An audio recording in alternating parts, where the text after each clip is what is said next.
Commençons par ce terme d'islamo-gauchisme, puisque la polémique est partie de là. On l'a beaucoup entendu toute la semaine. On pourrait en faire un débat à part entière d'ailleurs, mais on a plutôt envie de l'élargir. Nous, ce soir, ici, à tous ces nouveaux débats qui traversent l'université et la société en général.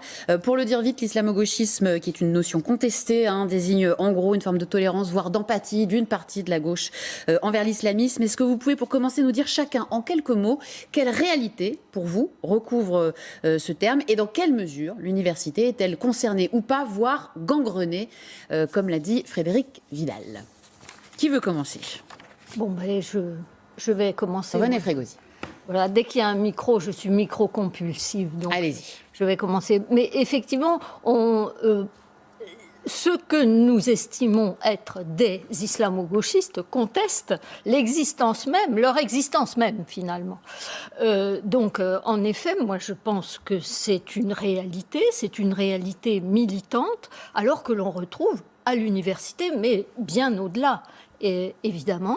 Et je pense, moi je fais la distinction entre, on va en rajouter un de terme, islamo-complaisant. Là-dedans, vous pouvez mettre pas seulement des gens de gauche, mais aussi des gens de droite. Les élus qui font du clientélisme et qui sont donc complaisants à l'égard des islamistes parce qu'ils chouchoutent leur clientèle électorale.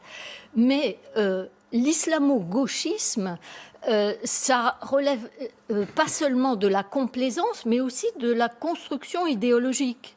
C'est la substitution des musulmans viennent se substituer à une classe ouvrière qui est moins importante et surtout qui a fui la gauche. Donc c'est effectivement une idéologie de gauche de substitution à la lutte des classes.